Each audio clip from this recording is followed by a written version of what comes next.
jou storie van jou lewe in Jericho.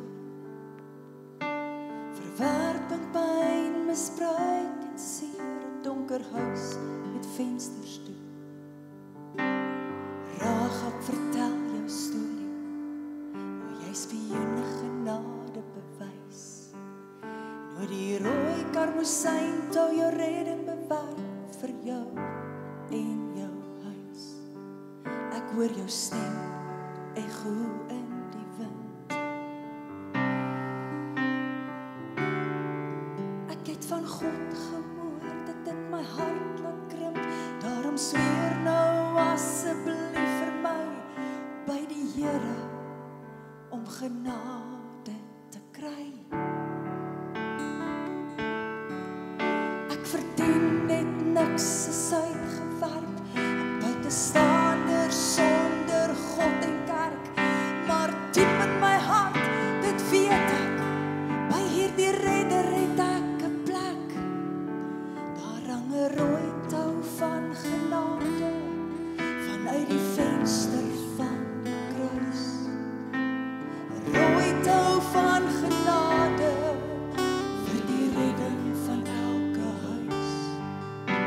Genade ontmoet ons nie net waar ons is, maar bepaal wat ons moet word. Van buitestander tot 'n kind, en met waarheid en liefde omgaan.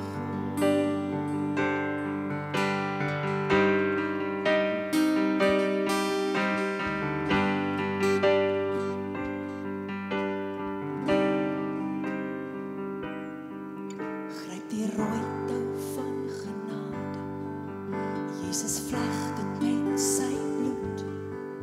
Gryp die rooi tou van genade, hy wil jou red uit sondevloed. Gryp die rooi tou van genade, hef jou oë op na hom. Hy is die redder van jou siel, wat genade om jou laat blom. Ek roep nou uit, Jesus red my nou. Ek weet die bloed is die reddingsstoot. Daar hang 'n rooi tou van genade vanuit die venster van die kruis. 'n Rooi tou van genade vir die redding van elke huis. Genade ontmoet ons nie net waar ons is, maar bepaal wat ons moet word. Van buitestander tot 'n kind, en met waarheid en liefde omgaan.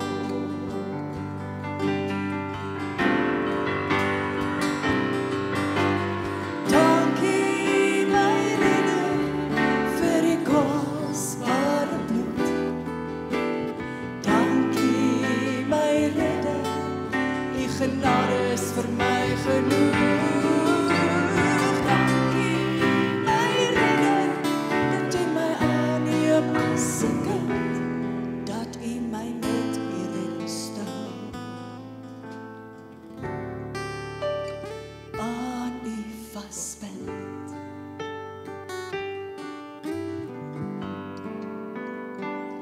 Daar hang 'n rooi tou van genade vanuit die venster van die kruis. 'n Rooi tou van genade vir die redding van my huis. Genade ontmoet my nie net waar ek is, maar bepaal wat ek moet word.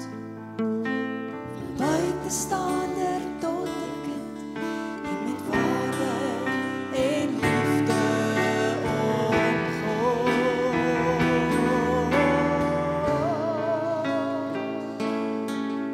En met waarheid en liefde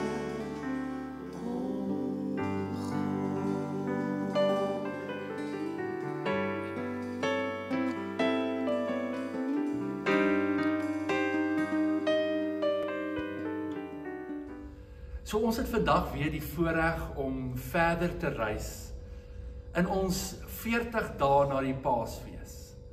Wat 'n wonderlike vooruitsig, Paasfees, wanneer ons saam Jesus se kruisdood gaan vier, maar nie net sy kruisdood nie, ook sy opstanding.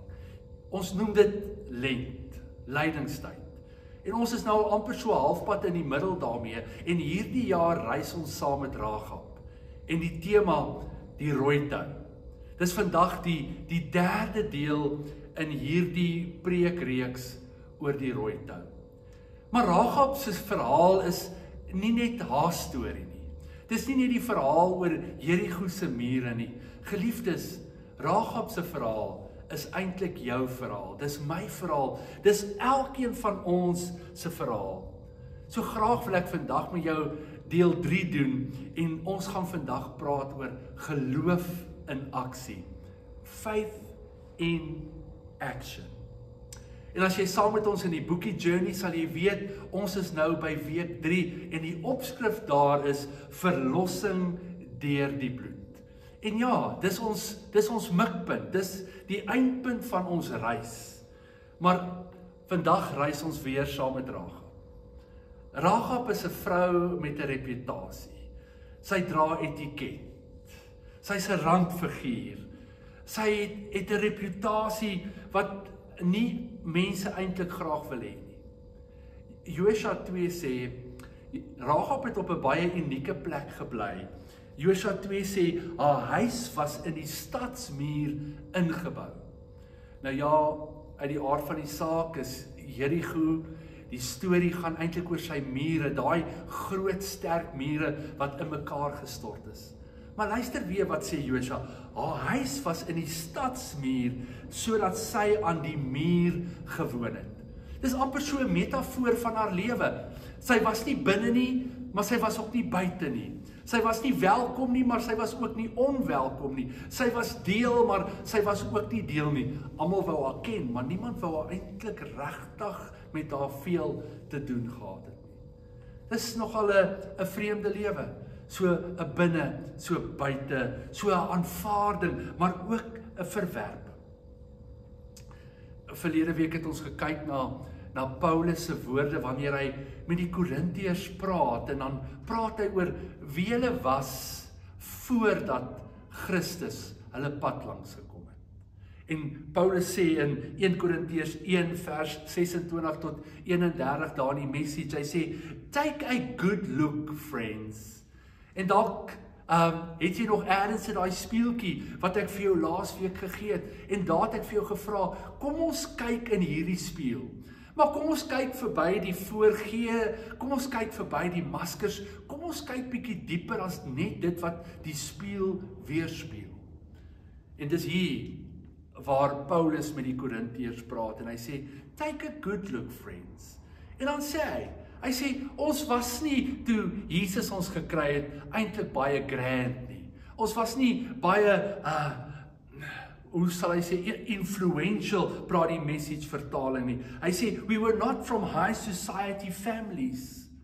Hy sê eintlik die volgende, hy sê, isn't it obvious that God deliberately chose men and women that the culture overlooks and exploits and abuses? God chose the nobodies. En jy sal onthou, ons het verlede week daaroor gepraat, van 'n nobody tot 'n somebody. En ek wil jou weer uitnooi, om weer net in daai speeltjie te gaan kyk, en vir jouself net af te vra, wat het God in my lewe kom doen? My gekies van iemand wat buite is, en hy het my ingebring. Paulus skryf van die Efesiërs ook oor 'n tyd wat hulle sonder God en sonder hoop was. En daar in Efesiërs 2 vers 12 sê hy sê, julle was vervreemd van die burgerskap van Israel. Hy sê, julle was vreemdelinge vir God se verbond en God se beloftes. Hy sê, sonder hoop en sonder God in hierdie wêreld. Kan jy dink aan 'n ellendige situasie en omstandigheid om in te wees? Sonder hoop, sonder God, 'n vreemdeling, verwerp eenkant?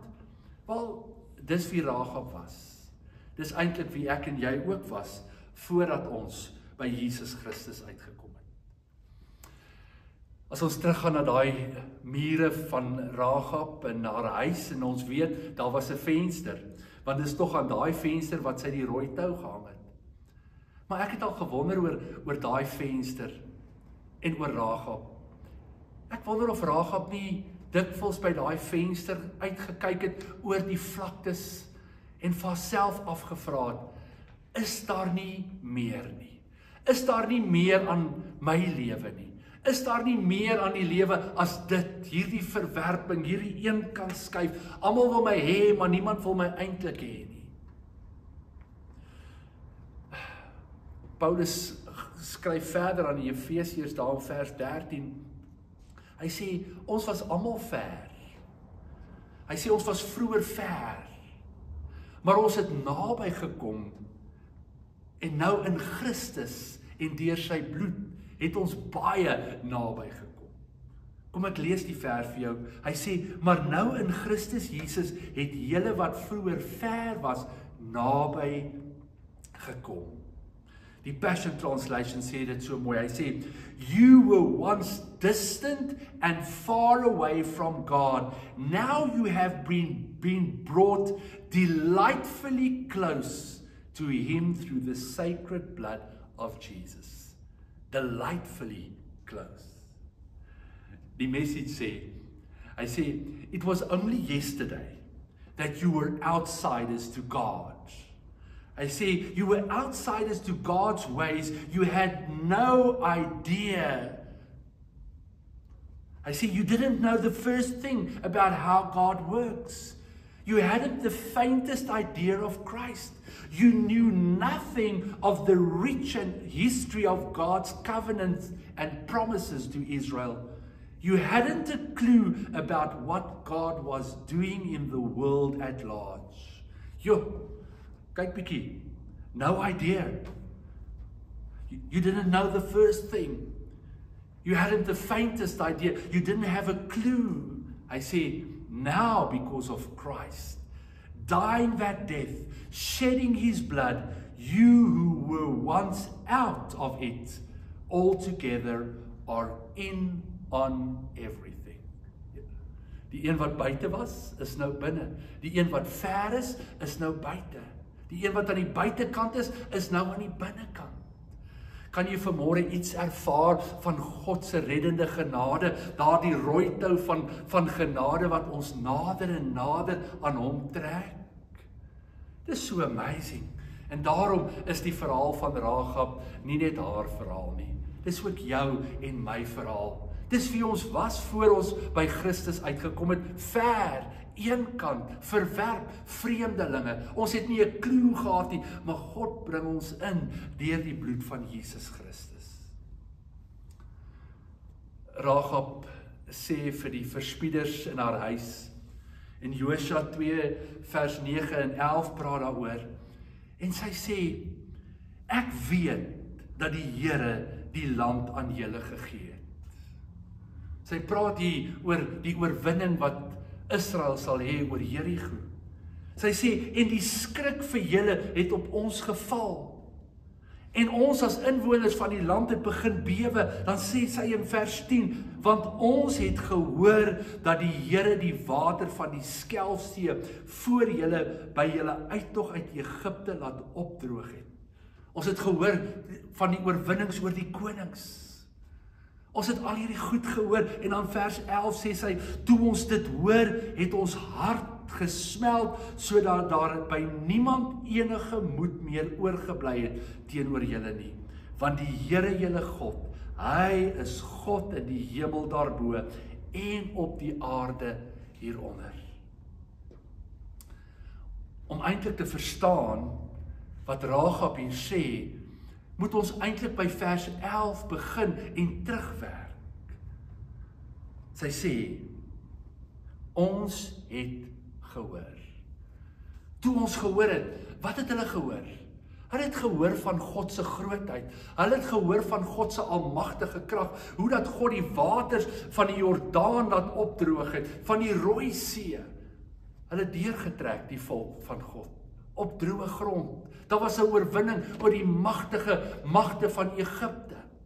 Al hierdie goed het hulle gehoor, en toe het daar iets gebeur. En het begin bewe. Daar was skrik, daar was vrees, daar was beangsheid. Daar het nie eers meer 'n brawe soldaat in Jerigo oorgebly nie. Kan jy vir 'n oomblik jou indink aan die atmosfeer binne in daai stad, ten spyte van sy hoë, sterk mure? Al wat daaroor gepraat was oor die Israeliete, oor hierdie volk, oor hulle God, en dit wat hy doen, en wat hy gedoen het, en dalk kan doen. Dis hier waar Rahab haarself bevind. En nou is hierdie twee verspieders onder haar dak in haar huis. Geliefdes, dis in hierdie oomblik, wanneer geloof en vrees mekaar ontmoet. When faith and fear collide. Ek wonder of jy al op 'n plek was, of iets in jou lewe gefeis het, waar jy geweet het, jy het geloof nodig, maar die omstandighede het jou so onseker gemaak, dat jy nie geweet het wat om te doen nie. Ek is seker van ons was al almal op 'n plek waar vrees en beangstigheid en benoudheid ons eintlik lam en moedeloos gelos het. Maar die vraag is, hoe kon Rahab weet? Sy sê, ek weet. En sy praat eintlik hier in die verlede tyd. Ek weet dat die Here vir julle. Hebreërs 11 vers 1 wat ons so goed ken sê, geloof dan is 'n vaste vertroue op die dinge wat ons hoop, dis 'n bewys van die dinge wat ons nie sien nie. Maar tog, geloof moet tog 'n oorsprong hê, geloof moet tog 'n bron hê, en verlede week het ons so daaroor gepraat, dat geloof kom deur die gehoor. Rahab het gehoor. Rahab het gehoor van dit wat God gedoen het. En ek dink, terwyl Rahab by daai venster gesit het en uitgekyk het oor daai vlaktes, dalk miskien in die verte, het sy die wolkkolom en die vuurkolom gesien en geweet, maar daar is iets meer. Daar is 'n groter God as die gode wat haar mense aanbid. Die Message parafrase van Hebreërs 11 sê dit so mooi. Hy sê, the fundamental fact of existence is that this trust in God, this faith, is the firm foundation under everything that makes life worth living. Is dit nie mooi nie? Geloof. En dan sê hy, it's our handle on what we cannot see. Geliefdes, geloof gee vir ons 'n greep. Geloof gee vir ons 'n houvas. En as ons dink aan Rahab in die rooi tou, geloof is soos daai tou. En as jy 'n sterk greep op iets wil hê, op 'n tou wil hê, dan maak jy dit vas om jou arm of jy bind dit om jou middel. Hier sê die Message parafrase van geloof, hy sê, it gives us a handle on that which we cannot see. The act of faith is what distinguished our ancestors and set them above the crowd. En as jy verder in Hebreërs 11 lees, en ons gaan nog daarby kom, word Rahab se naam ook daar genoem. Geloof gee vir jou en my 'n greep. Dit gee vir ons 'n sterk greep.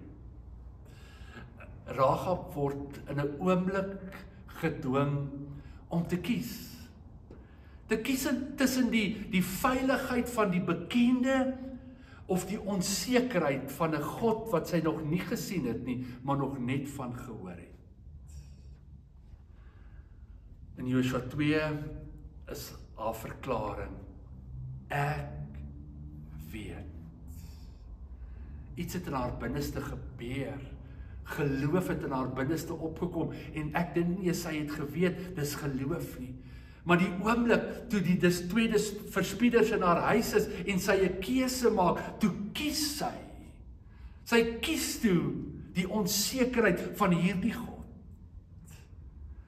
En dit was nie net 'n bravade nie. Nee. Sy neem 'n stap van geloof. Sy neem eintlik 'n verskriklike groot risiko. Sy kies op daai oomblik om die twee verspieders weg te steek op haar dak. Sy kies ook om blaatant die soldate van die koning van Jerigo op 'n dwaalspoor te sit. Kan jy vir 'n oomblik jouself indink? In 'n stad wat bevrees en benoud is oor hierdie volk Israel, en nou steek jy 2 mense weg wat kom kyk, kom sien hoe hulle hierdie stad kan oorwin.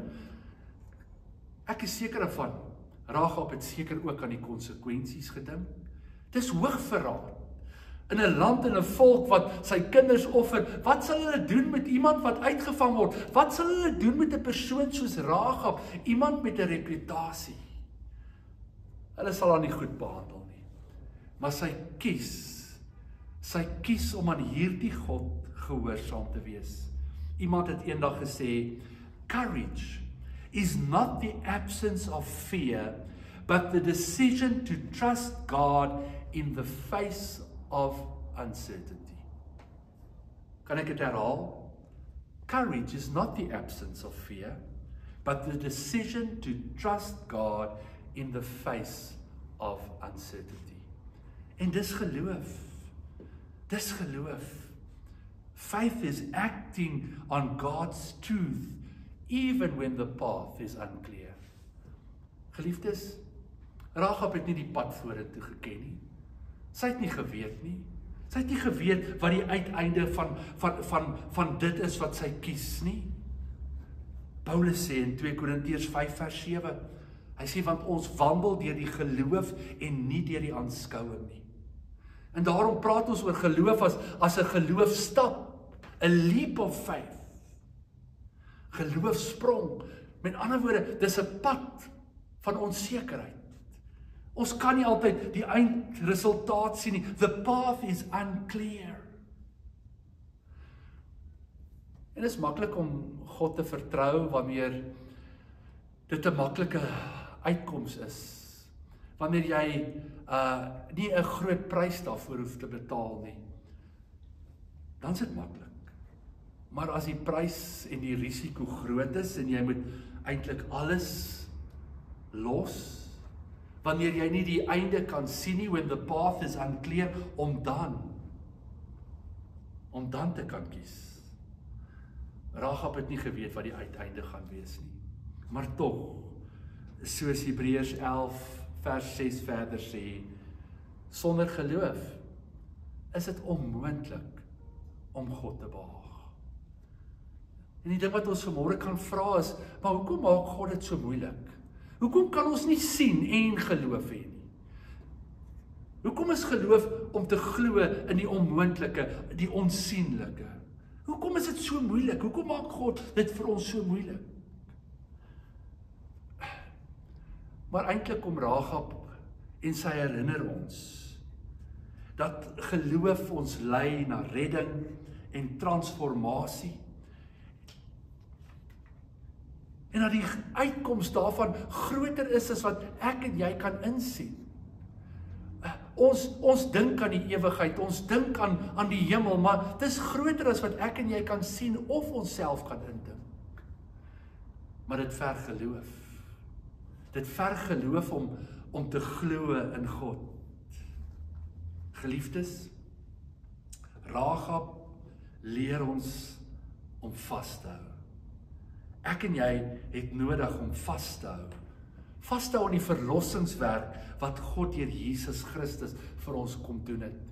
Ons het dit nie gesien nie, ons lees dit, ons hoor dit, ons glo dit. Kan jy onthou toe Jesus na sy kruisdood homself aan sy disippels verskyn het, by een geleentheid was Thomas nie daar nie, en toe die ander disippels vir Thomas sê dat Jesus hier was, toe sê hy, ek sal alleenlik glo wanneer ek self gesien het en self gevoel het. En toe Jesus homself aan Thomas openbaar en homself wys, toe sê Jesus vir Thomas in Johannes 2 vers 29, salig is die wat nie gesien het nie en glo. Geliefdes, ek en jy word uitgenooi om nie net geloof te hê vir ons dag tot dag goed nie. Maar ek en jy het ook nodig om geloof te hê in dit wat ons nie kan sien nie. Net soos wat ons geloof uitgedaag word op die daaglikse, wil ek vir jou sê, word ons geloof ook en gaan ons geloof in die toekoms ook uitgedaag word in dit wat ons glo oor God, oor die drie-eenheid, oor God se opstanding, oor God se kruisdood deur sy seun Jesus Christus. Wat dan? So die vraag vanmôre is ek en jy bereid om God te vertrou wanneer die omstandighede vir ons oorweldigend voel? Kan ons dan God vertrou as dit net te groot voel vir ons? Is ek en jy bereid om die eerste tree te gee, al sien ons nie, al ken ons nie en al weet ons nie wat die antwoord gaan wees nie? Al weet ons nie wat die uitkoms gaan wees nie, soos Rahab. Dink aan Rahab. Sy laat eintlik haar troefkaart deur die venster vry. Daardie twee verspieders. Kon sy nie ook gedink het sy kan haar lewe verander as sy hierdie twee verspieders uitlewer aan die koning van Jerigo nie? Dan gaan sy nie meer buite aan die rand van die stad bly nie. Sy gaan dalk in die koning se paleis bly. Dink jy vir 'n oomblik sy het nie dalk daaraan gedink nie? Het sy nie gedink sy kan haar lewe op 'n ander manier verander nie? Ek weet nie, wat ek wel weet, iets anders het in haar hart gebeur. Hierdie geloof in 'n God wat sy nie sien nie, maar wat sy glo. En sy neem hierdie tree, hierdie eerste tree van geloof. En haar geloof word aksie. Kan ek jou vanmôre vra, wat is daardie eerste tree van geloof wat jy moet neem, sodat jou omstandighede kan verander? En ek praat nie nou net van ons fisiese omstandighede nie, maar om in daardie groot doel en plan van God vir jou lewe in te beweeg. En dit lyk verskillend vir ons elkeen. Vir Rahab het dit beteken dat sy die verspieders moet wegsteek op haar dak. Maar vir Abraham, God vra vir hom om sy seun, die kind van die belofte, op 'n altaar vas te maak, 'n mes op te lig. Ja, ons ken die uitkoms, maar kan jy vir 'n oomblik jouself indink toe Abraham daai stap van geloof moes neem initieel? Dit was nie so maklik nie. Wat vra God vandag van jou? Wat is daai eerste stap om jou geloof in aksie te sit? Nie net woorde nie, maar dade. Jakobus skryf oor Abraham en dan sê in Jakobus 2 vers 23, en Abraham het geglo en dit is hom tot geregtigheid gereken en hy is 'n vriend van God genoem. Hoor dit vanmôre. Abraham was ook gekies deur God, toe Abraham allerlei ander goed aanbid het, maar hy reageer op God se stem, en hy word 'n vriend genoem. Dink weer aan Rahab, haar lewe, sy sit daar aan die buitekant, 'n randfiguur, verwerp, vreemd, haar lewe verander. Dink vanmôre in jou eie lewe. Weet jy waar jy is vanmôre nie, maar God wil hê jy moet sy vriend wees, sy vriendin wees. Iemand aan die buitekant, en iemand aan die binnekant. Die message sê, en hiermee wil ek afsluit vanmôre. It's that weave of believing and acting that got Abraham named God's friend. It's that weave between acting and believing. Die woordjie weave, dink weer aan Rahab en die rooi tou. Die tweede gedeelte in die woord tikva, die Hebreëse woord vir rooi tou, die tweede deel daarvan describes the act of combining a multiple of strands and coiling those into a single much stronger cable. Hier sê Jakobus, dis daardie glo, daardie geloof en aksie wat hierdie sterk tou weef. Geliefdes, God trek jou en my vandag nader en hy vra ons om te glo in hom, om te glo verby dit wat ons kan sien, te glo verby dit wat ons self kan hoop uit ons eie uit, te glo in 'n God wat die onmoontlike moontlik maak, te glo in 'n God wat sy seun Jesus Christus gestuur het om te sterf aan 'n kruis, sodat ons wat ver was, naby kan kom. Vriend van God, van buite na binne, van verwerping tot aanvaarding, van vyand tot vriend. En dit vra geloof. Kan ek jou vanmôre vra, is jy gereed vir hierdie tipe geloof? Want dis die geloof wat ons lewens verander. Dis die geloof wat omstandighede en die geskiedenis verander. Wil jy deel wees? Wil jy deel wees van so geskiedenis? Ja, net soos Rahab. En ons lees van haar verder in Hebreërs 11 as 'n geloofsheldin. Kom, mag ek en jy ook in hierdie tyd helde van geloof wees, heldinne van geloof. Kom ons bid saam. Vader, dankie vir u woord vanmôre. Geloof in aksie.